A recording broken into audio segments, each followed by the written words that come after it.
Mari kita berdoa. Bapa Surgawi, di dalam nama Tuhan Yesus, terima kasih ya Tuhan Yesus akan hari ini. Kalau kami ada sekarang ini sebagaimana kami adanya, kami percaya ini semua adalah kasih dan anugerah-Mu belaka untuk kami ya Tuhan Yesus.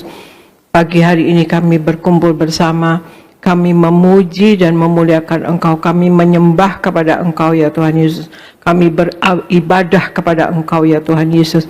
Kami minta ya Engkau Allah Roh Kudus, Engkau urapi kami semua anak-anak-Mu, baik jemaat-Mu yang berada di gereja Nias Tuhan Yesus, penuhi roh jiwa dan tubuh mereka dengan Roh Kudus-Mu, dan juga baik jemaat-Mu yang ibadah lewat live streaming ya Tuhan Yesus, penuhi roh jiwa dan tubuh mereka dengan Roh Kudus-Mu. Kami minta ya Engkau Allah Roh Kudus, Engkau yang lebih dahulu bekerja, Engkau yang lebih dahulu berbicara untuk menguatkan iman kami, untuk membangun iman kami, bahkan menyembuhkan kami.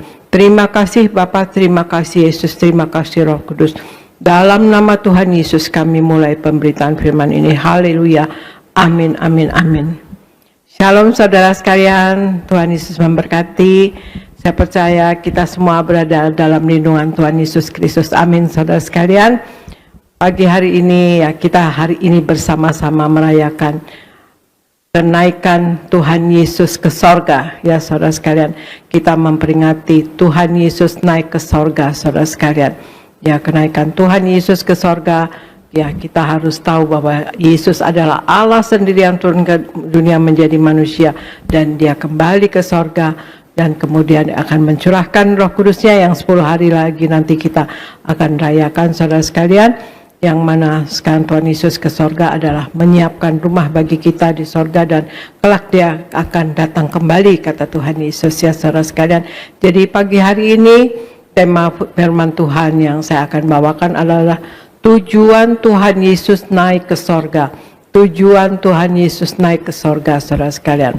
Ya, saat memperingati kenaikan Tuhan Yesus, di sini Tuhan Yesus mengingatkan bahwa kehidupan setiap manusia menuju satu titik, yaitu kematian.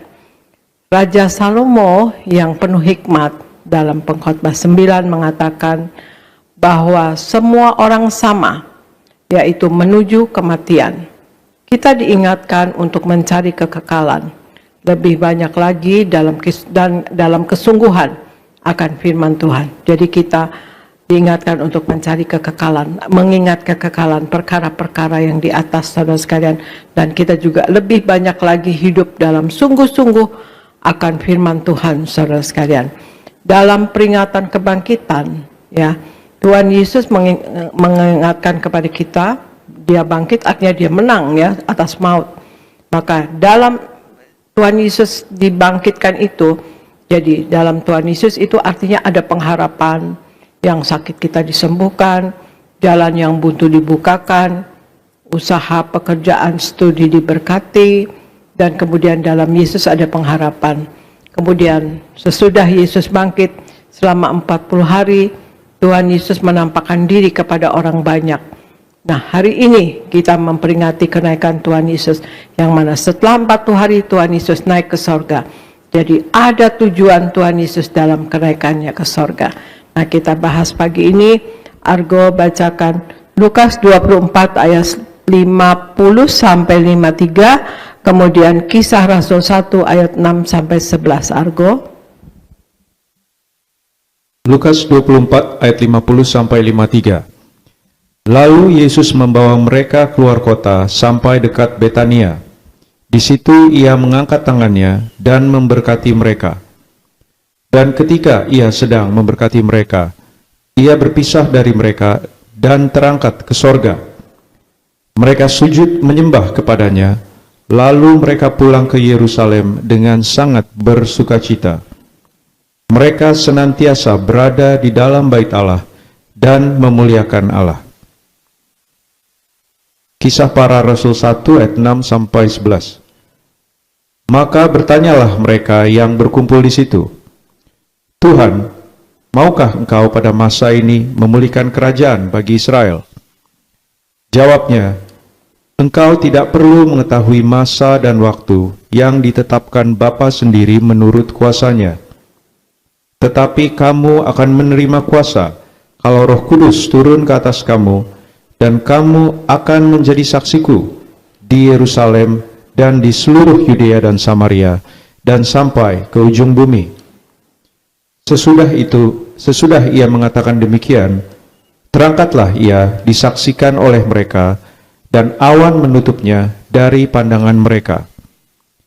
Ketika mereka sedang menatap ke langit waktu ia naik itu, tiba-tiba berdirilah dua orang yang berpakaian putih dekat mereka, dan berkata kepada mereka, "Hai orang-orang Galilea, mengapakah kamu berdiri melihat ke langit? Yesus ini yang terangkat ke sorga meninggalkan kamu, akan datang kembali dengan cara yang sama, seperti kamu melihat dia naik ke sorga." Demikian firman Tuhan. Ya, terima kasih. Jadi hal nomor satu tujuan Tuhan Yesus naik ke sorga, saudara sekalian, adalah Tuhan Yesus akan datang segera, saudara sekalian. Saya bacakan Lukas 24 sampai 50 sampai 30, 50 sampai 53. Lalu Yesus membawa mereka keluar kota sampai dekat Betania. Di situ ia mengangkat tangannya dan memberkati mereka. Dan ketika ia sedang memberkati mereka, ia berpisah dari mereka dan terangkat ke sorga. Mereka sujud menyembah kepadanya, lalu mereka pulang ke Yerusalem dengan sangat bersukacita. Mereka senantiasa berada di dalam bait Allah dan memuliakan Allah. Nah, saudara, di sini kita lihat Tuhan Yesus sudah naik ke sorga, ya saudara. Tetapi satu kali kelak, dalam waktu yang tidak lama, dia akan segera datang kembali.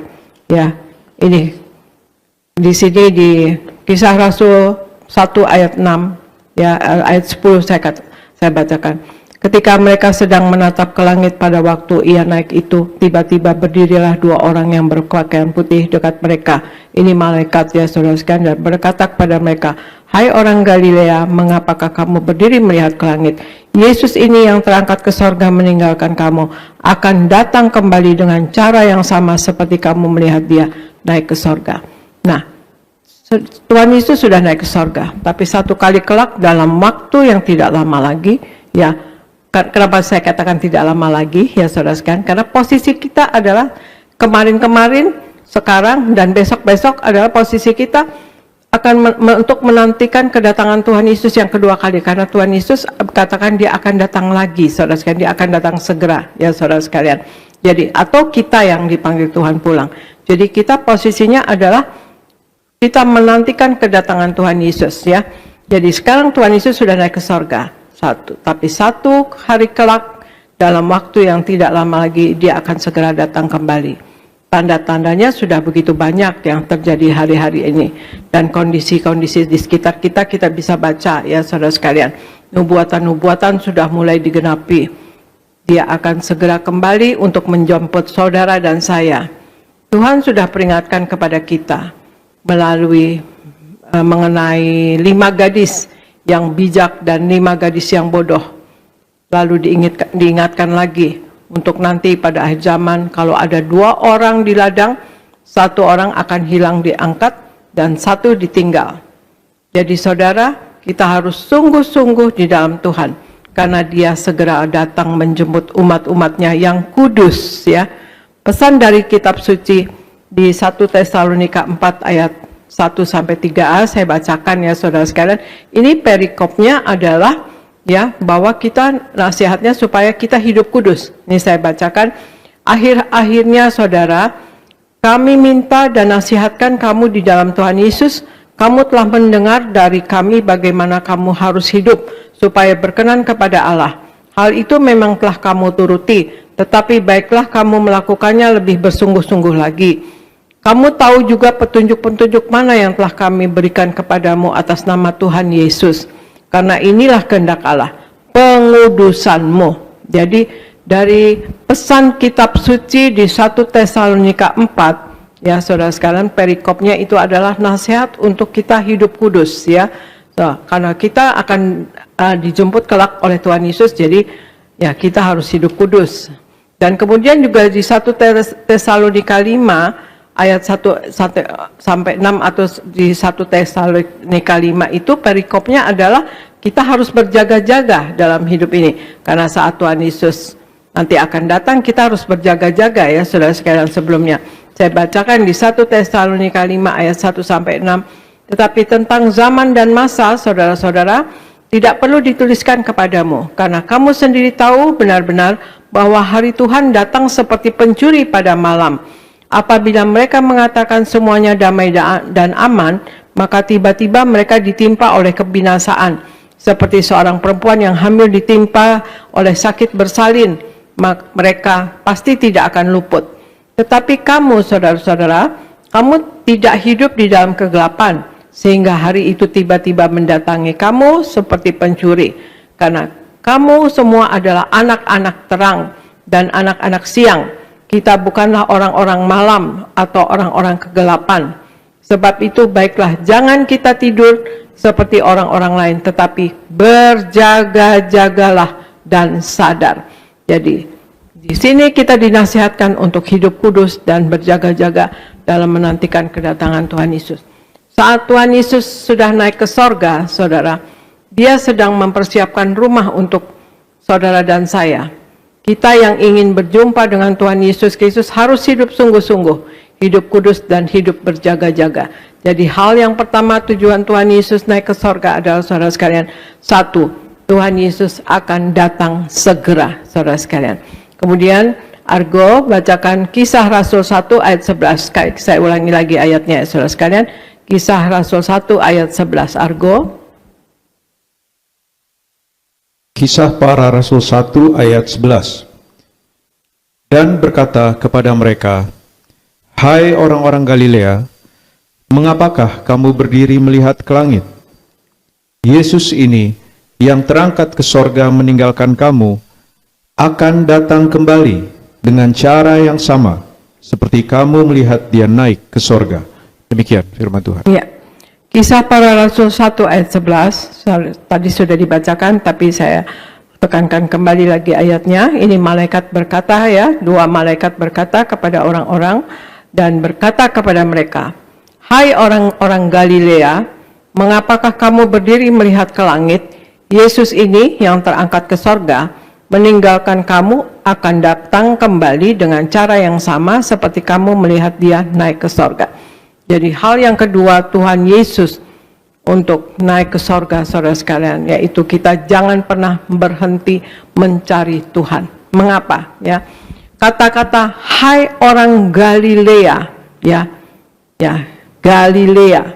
Mengapa kedua malaikat Tuhan ini secara khusus memanggil dan menekankan orang-orang Galilea? Padahal tidak semua orang yang hadir di sana berasal dari Galilea, ada juga dari daerah-daerah lain. Mengapa harus ditekankan dengan nama Galilea? Jadi saudara, sebenarnya danau di utara Israel ini memiliki 4 nama. Ya, dahulu Galilea memang. Ya, sekarang jadi Tiberias ya saudara. Dan pernah jadi nama Genesaret, dan kemudian pernah nama Kineret, dan sekarang Tiberias, saudara sekalian. Jadi nama danau di utara Israel ini yang dulu namanya Galilea pernah memiliki 4 nama, yaitu Galilea, ya Genesaret, Kineret, dan Tiberias. Sekarang Tiberias ya sekarang.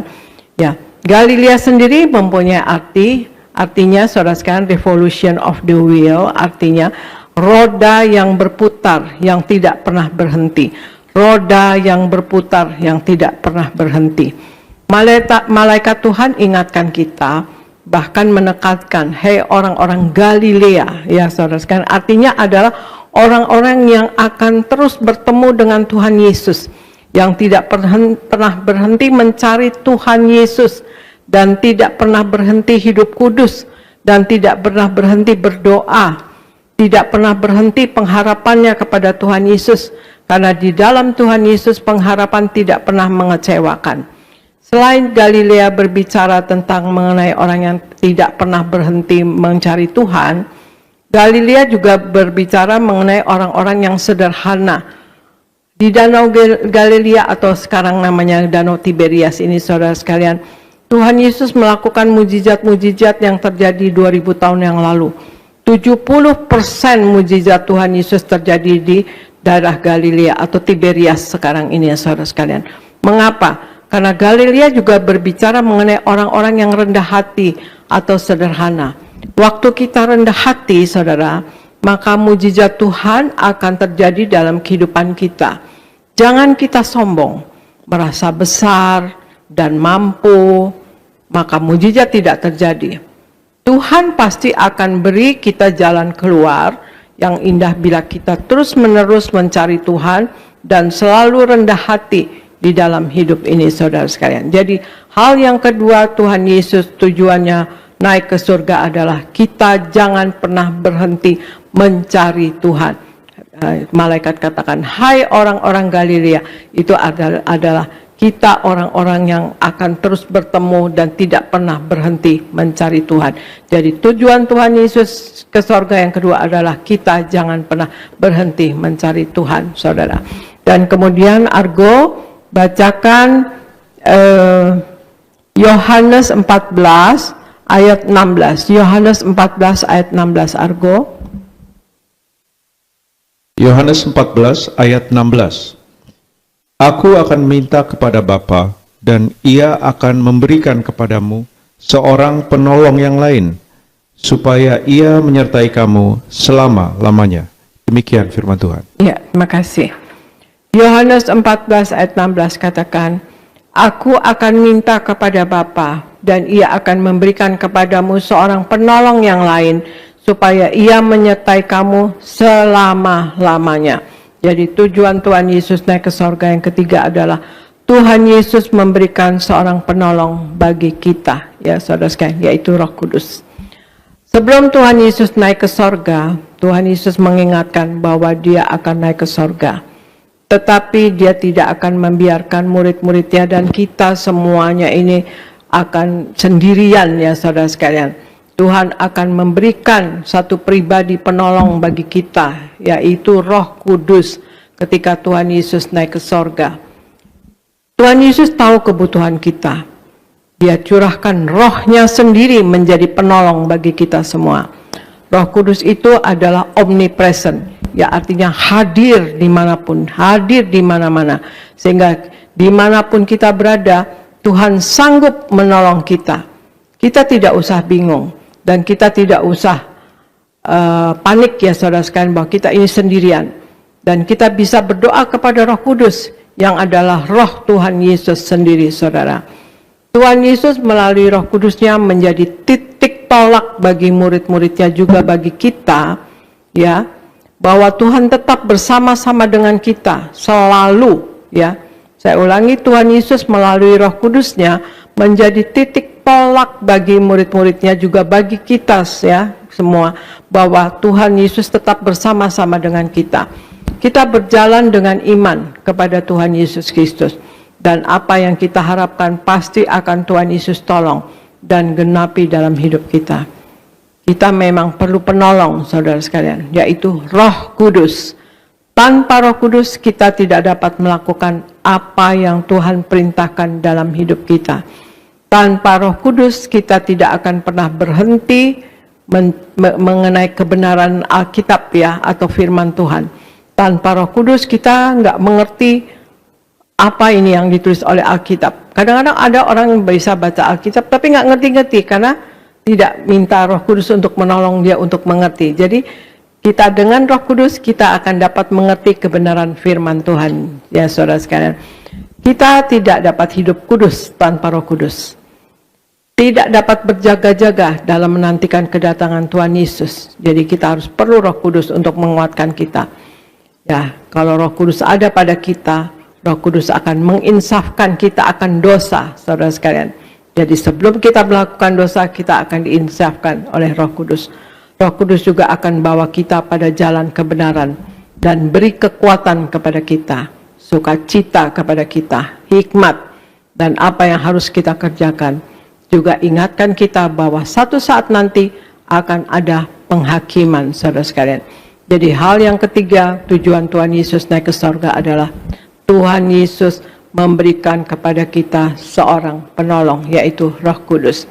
Jadi 3 hal, saudara sekalian, tujuan Tuhan Yesus naik ke surga, saudara sekalian. 1, Tuhan Yesus akan datang segera dan kita harus berjaga-jaga karena tanda-tandanya semakin nyata. persiapkan diri kita untuk dijemput, ya saudara sekalian, oleh Tuhan Yesus. Dan tempat kita di sorga sedang atau sudah dipersiapkan bahkan oleh Tuhan Yesus, saudara sekalian. Hal yang kedua, kita jangan pernah berhenti mencari Tuhan, ya saudara sekalian. Karena hai orang-orang Galilea, artinya adalah yang terus akan bergerak, yang roda berputar, ya saudara sekalian, yang terus bergerak, ya saudara sekalian.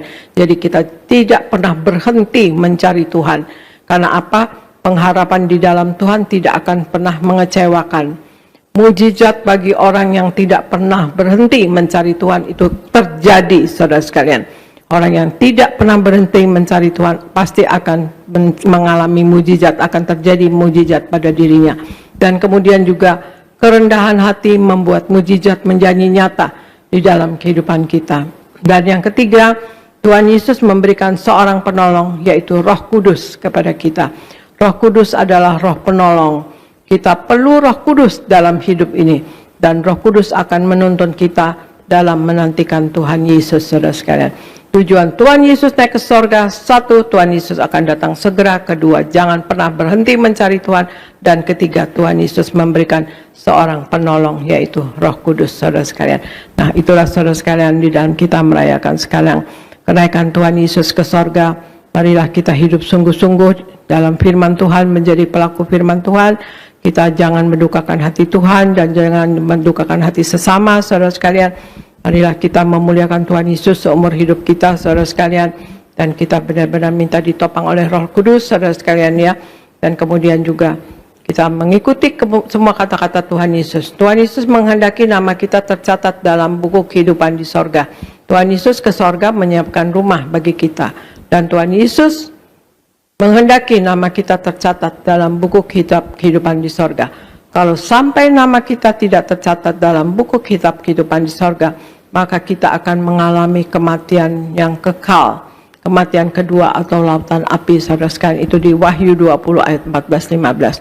Dan di Wahyu 3 ayat 20 juga Tuhan Yesus katakan, ya, barang siapa menang, maka ia akan kedudukan bersama-sama dengan aku di atas tahtaku, sebagaimana aku pun telah menang dan duduk bersama dengan Bapa di atas tahtanya, saudara sekalian. Tuhan Yesus menghendaki kita berkemenangan juga nanti ke sorga dan juga di dalam hidup ini, saudara sekalian. Di dunia ini kita harus menang atas dosa, kita harus menang atas sakit penyakit, kita harus menang atas masalah, kita harus menang atas kuasa kegelapan, saudara sekalian. Dan marilah kita juga selalu senantiasa memperingati karya keselamatan yang Allah kerjakan untuk kita. Dia sudah berkorban menumpahkan tubuh dan darahnya, saudara sekalian, untuk keselamatan kita, pengampunan dosa kita, saudara sekalian. Dan kita dikehendaki untuk selalu menyatu dengan tubuh darah Yesus, ya saudara sekalian. Janji Tuhan Yesus, kalau kita menyatu dengan tubuh darah Yesus, Tuhan Yesus ada di dalam kita dan kita pun di dalam Tuhan Yesus. Ya, kalau ada Tuhan Yesus di dalam kita, maka segala sesuatu yang spektakuler bisa terjadi, saudara sekalian. Mujizat pasti terjadi, saudara sekalian. Karena Tuhan Yesus katakan, perintah ini Tuhan Yesus katakan, lakukanlah ini sebagai peringatan akan daku. Ya, kita harus selalu mengingat bahwa kita sudah diselamatkan dengan darahnya yang mahal itu, saudara sekalian. Dengan cara yang sangat menyakitkan, dan itulah penebusan dosa bagi kita, saudara sekalian. Kita diselamatkan. Nah, untuk itu saudara sekalian, marilah kita dalam hidup ini kita selalu bertobat dan bertobat setiap hari. Bertobat, tiada hari tanpa pertobatan, saudara sekalian. Tiada hari tanpa pertobatan, saudara. Jadi selalu belajar dan belajar Alkitab, merenungkan firman Tuhan dan tekun melakukannya. Dan kemudian berjaga-jaga dan waspada untuk tidak jatuh dalam dosa dan kesalahan, saudara sekalian.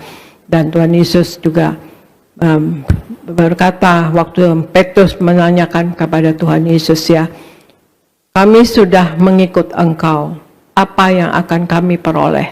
Kata Petrus kepada Tuhan Yesus, pada Yesus pada saat itu. Dan Tuhan Yesus katakan, kamu akan memerintah bersama-sama dengan aku. Kamu akan dibalaskan 100 kali ganda dan akan hidup kekal. Nah, itulah saudara sekalian. Ya, marilah kita mengingat perkara-perkara yang di atas, yaitu kita nanti ada kehidupan di yang kekal kelak nanti, saudara sekalian. Ya, kita sekarang hidup di dunia ini, kita persiapan kita sementara, saudara sekalian, tapi persiapan karena Tuhan Yesus sedang menyediakan rumah kita bagi kita di sorga, yang mana itu adalah hidup yang kekal selama-lamanya. Jadi tujuan Tuhan Yesus naik ke sorga, saudara sekalian, yaitu satu, Tuhan Yesus akan datang segera. Kita berjaga-jaga karena tandanya semakin nyata. Persiapkan diri kita, ya saudara sekalian. Tempat kita di sorga sedang dipersiapkan oleh Tuhan Yesus. Dan kedua, jangan pernah berhenti mencari Tuhan. Pengharapan di dalam Tuhan tidak akan pernah mengecewakan. Mujizat terjadi bagi orang yang tidak pernah berhenti mencari Tuhan. Dan kerendahan hati membuat mujizat menjadi nyata dalam kehidupan kita. Dan yang ketiga, Tuhan Yesus memberikan seorang penolong, yaitu Roh Kudus. Roh Kudus adalah penolong bagi kita. Kita perlu Roh Kudus dalam hidup ini, karena Roh Kudus akan menuntun kita dalam menantikan Tuhan dan dalam kehidupan sehari-hari kita di muka bumi ini. Demikian saudara sekalian, firman dari saya, saudara sekalian, ya. Jadi tujuan Tuhan Yesus ke sorga, satu, Tuhan Yesus akan datang segera, dan kedua, jangan pernah berhenti mencari Tuhan, dan ketiga, Tuhan Yesus memberikan seorang penolong. Dan saya percaya kita semua anak-anak Tuhan, Jemaat Gereja Tiberias Indonesia, ya, pasti akan memuliakan Tuhan. Dan selalu saya berdoa kepada Tuhan Yesus untuk Jemaat Gereja Tiberias Indonesia disayang oleh Tuhan Yesus dan diberikan wibawa ilahi yang besar, karena tidak pernah berhenti mencari Tuhan, karena tidak berhenti berdoa kepada Tuhan, dan tidak pernah berhenti bergaul intim dengan Tuhan. Saya percaya Tuhan senang dengan kita semua kalau kita memuliakan hidup untuk memuliakan Tuhan Yesus selama kita hidup ini, saudara sekalian. Terima kasih saudara sekalian. Sekian firman dari saya ucapkan selamat merayakan Tuhan Yesus naik ke sorga. Tuhan Yesus memberkati.